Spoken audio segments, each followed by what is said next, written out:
हरि बोल, दंडोत प्रणाम। तो मैं श्रील भक्तिविनोद ठाकुर के शरणागति पे बात कर रहा था, पढ़ रहा था उनका शरणागति ग्रंथ। शरणागति का सबसे पहला अंग होता है दैन्यता, और दैन्यता का आज तीसरा कीर्तन पढ़ने जा रहा हूँ। यौवने जखन धन उपार्जने हैनु विपुल कामी, धर्म स्मरिया गृहिणीरा कर धरिनु तखनान। जब जवानी आई तो पैसा कमाना शुरू किया, और पैसा जब आ गया तो मुझे धर्म याद आया। तो मैंने पत्नी को स्वीकार किया, पति को स्वीकार किया, शादी किया। संसार पाता ये ताहार सहित काल क्षय कैनु गत, बहु सुत सुता जन्म लभीला मर्म हैनु हत। ऐसे मैंने मेरा परिवार शुरू किया पत्नी के साथ। मेरा बहुत समय इसमें निकल गया। पति पत्नी वे तो हम परिवार की बातें, बहुत पुत्र पुत्रियां भी हुई, मगर हृदय में एक दुख था। संसारेर भार बाड़े दिने दिने, अचल हैल गति वार्धक्य आसिया गेरिला हमारे अस्थिर हैल मत। संसार का भार बढ़ते गया, परिवार बड़ा होते जा रहा है दिन ब दिन, कि धीरे धीरे मेरे से नहीं हो रहा है अभी परिवार चलाना, ऐसा हो गया। इसके साथ साथ बुढ़ापा भी आ गया, जो मेरे मन को अस्थिर कर दिया। पीड़ाए अस्थिर, चिंताए ज्वरित, अभावे ज्वलित चित्त, उपाय ना देखी अंधकार में एकन है छी भीत। पीड़ाएं आने लगी। पीड़ा बोले तो क्या बोले, रोग आना शुरू हो गया, चिंता बढ़ गया, कुछ न कुछ अभाव लग रहा है, कुछ कमी लग रही है। तो चित्त में जैसे एक आग लगी हो ना, ऐसे होते जा रहा है। तो कुछ इसका उपाय, इसके लिए कुछ सॉल्यूशन नहीं दिख रहा है, जैसे आगे अंधकार दिख रहा है। तो एक डर आ गया। संसार तटिनी श्रोत नहे शेष, मरण निकट घोर, सब समापिया भजीव तुम्हाय ये आशा विफल मोर। इस जगत की इच्छाएं खत्म नहीं हो रही है, और सच तो यह है कि मौत निकट है। तो मेरा जो इच्छा था कि बुढ़ापे में मैं भजन करूंगा, ये मुझे लग रहा है कि नहीं होगा अभी। ये भी सुन प्रभु आमी गतिहीन, भक्ति विनोद कहे तव कृपा बिना, सकली निराशा देह मोरे पदाश्रय। तो मैं भक्ति विनोद ठाकुर अपना ऐसे बता रहे कि वो मेरे भगवान, मेरी सुनिए, मेरा कोई सहारा नहीं है, आश्रय नहीं है। आपकी कृपा के बिना मुझे और सब अभी निराशा लग रही है। तो कृपा करके आपके कमल चरणों का शरण दीजिए, आश्रय दीजिए। तो इस कीर्तन में इतना ही था। कीर्तन भक्तिविनोद ठाकुर कुछ चीज़ें हमें बता रहे हैं कि अगर हम समय समय पर, या हम बचपन से भगवान से नहीं जुड़े या भगवान से जुड़े नहीं हैं, तो क्या क्या विपरीत परिस्थिति जीवन में आती है। पैसा जितना आएगा, पहली बात तो बता रहे, उतना काम बढ़ेगा। काम यानी भौतिक इच्छाएं। देखिए, पैसा कमाना बुरा नहीं, शादी करना बुरा नहीं, कुछ भी यहाँ नहीं बोल रहे। यहाँ बात है कि हम अगर भगवान से नहीं जुड़ेंगे तो हालत क्या होगा। पैसा बढ़ जाएगा तो कामनाएं, इच्छाएं बढ़ जाएंगी। हम यहाँ शादी करना, संसार करना, इसी को धर्म समझ बैठे। धर्म अर्थ काम मोक्ष। तो क्या करेंगे, पैसा कमा रहे हैं तभी शादी करो। अगर भगवान से नहीं जुड़े, हमारा जीवन, हमारी शरणागति नहीं है, तो क्या होगा? जीवन तो वही 100 साल का, कोई बढ़ने वाला तो है नहीं किसी का भी। उसमें हम बहुत समय, क्या बोलते, संसार की मोह माया में ही निकाल देंगे।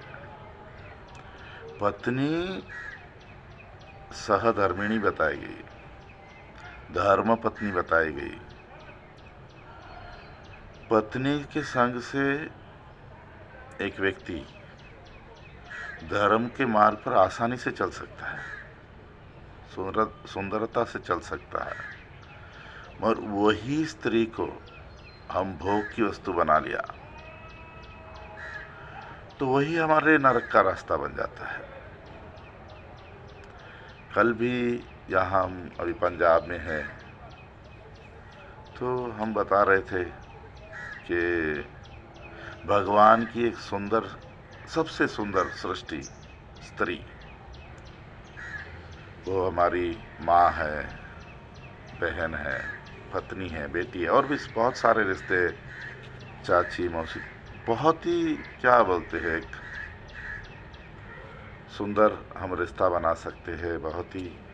और इसी स्त्री में जब भोग की बुद्धि आ जाती है, पागल हो जाता है आदमी। तो हमारा भाव क्या होना चाहिए कि जब हम मिलजुल कर, वो पति पत्नी है, पिता पुत्री है, भाई बहन है, भगवान से जुड़कर जब हम जीवन ले जाते हैं, तो वो जो, क्या बोलते हैं, एक यहाँ जो भक्तिविनोद ठाकुर बताया है कि हृदय में एक पीड़ा है, भय है, चिंता है, ये सब जीते जी चले जाएंगे। देखिए, मौत तो निश्चित है, हम सबको पता है, मगर हम इस मनुष्य जन्म की एक सुंदरता, मधुरता, प्रेम, आनंद और शांति को अनुभव नहीं कर पा रहे हैं जब हम भगवान से नहीं जुड़े हैं।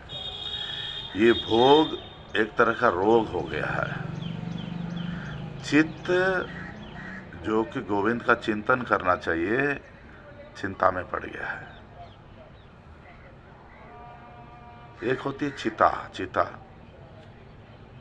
चिता तो हमको एक बार जलाएगी मरने के बाद, और ये जो चिंता आ गई जीवन में, ये हमको दिन रात जला रही है। एक आग है। हम करने तो अच्छा जाते हैं, मगर अगर हम आध्यात्मिकता से नहीं जुड़े, भगवान से नहीं जुड़े, भगवान के नाम से नहीं जुड़े हैं, भगवान के साथियों से नहीं जुड़े, जैसे गंगा, तुलसी, भागवत, भगवान के शुद्ध भक्त, तो पीड़ा, व्यथा, चिंता, भय, ये नहीं जाएगा। और ये सब एक आग की तरह है जो हमको जलाएगी। और जितना उम्र होता जाएगा, ज़्यादा होता जाएगा। जवानी तो क्या है, कोई जिम्मेदारी नहीं, जो चाहे करो, जैसा चाहे करो, निकाल देते हैं।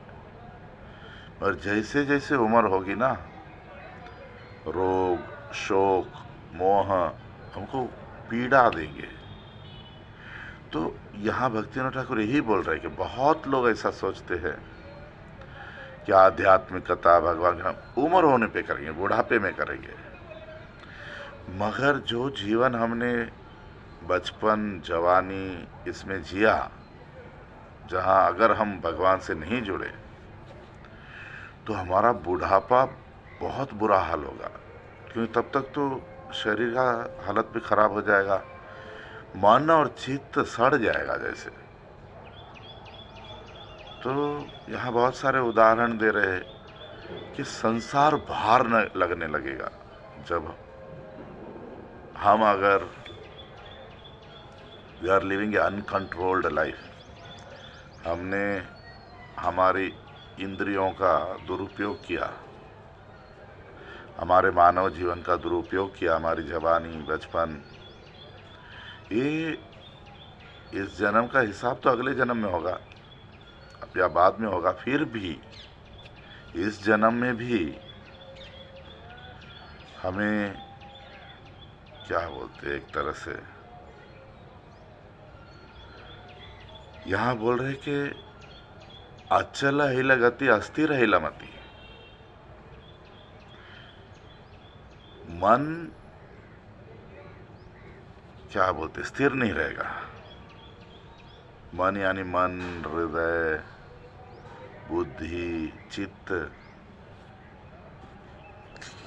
अचल हिल गति यानी जो भगवान की तरफ जाना चाहिए, जो मनुष्य आध्यात्मिकता की तरफ जाना चाहिए, वो तो अचल हो गया, चल नहीं रहा है, इधर की ही माया में फंस गया है। बुढ़ापा, चिंताएं, अभाव, एक एक शब्द देखो, इसको लंबा करके बात कर सकते, कितना सुंदरता से बता रहे हैं कि अभावे ज्वलित चित्त। शॉर्टेज, अभाव का मतलब क्या, यानी दो तरह का अभाव होता है। एक तो हमारे पास सब कुछ है, फिर भी जो लोभ है, लालच है या इच्छाएं हैं, ऐसे हमको लगेगा कि हमारे पास कमी है चीज़ों की, जीवन में अभाव, या सही में हमने बराबर काम ही नहीं किया, या हमारे पूर्व जन्म के कर्म ऐसे थे कि हाथ में टिकता नहीं। बहुत लोग बोलते हैं कि पैसा नहीं टिकता है, पैसा आता तो है, टिकता नहीं। देखो, शास्त्रों में लक्ष्मी को चंचल तो बताया, मगर अगर भगवान कृष्ण है साथ में, हम कृष्ण को साथ में ले गए। शरणागति का मतलब क्या, कि हमने जीवन में कृष्ण को स्वीकार कर लिया, हम जो कर रहे हैं कृष्ण को समर्पण करके कर रहे हैं, मैं और मेरापन छोड़ दिया है, हम पूर्ण रूप से कृष्ण को स्वीकार कर लिया। तो तब क्या होगा, लक्ष्मी भी स्थिर हो जाती है। और जब हम कृष्ण से नहीं जुड़े हैं, जब आध्यात्मिकता से नहीं जुड़े हैं, तो भाग होगा तो लक्ष्मी रुकती है, नहीं तो लक्ष्मी नहीं, पैसा नहीं रुकता है। तो अभाव लगता है, अभी कमी है, या तो हमारे पास है, हमारा लोभ और लालच हमें दुख दे रहा है, या तो सही में हमारे पास नहीं है। तो ये इससे क्या हो रहा है, जीवन अंधकारमय लग रहा है, भय आ गया जीवन में, क्या होगा, कैसे चलाएंगे। पता तो चल रहा है कि मौत बहुत दूर नहीं है, मगर ये हमारे कर्तव्यों का क्या होगा, हमारे अभाव का क्या होगा। सोचा था भगवान का भजन करेंगे उम्र होने पर, मगर ऐसी ऐसी चीज़ें आ गई, जब हम भगवान से नहीं जुड़े तो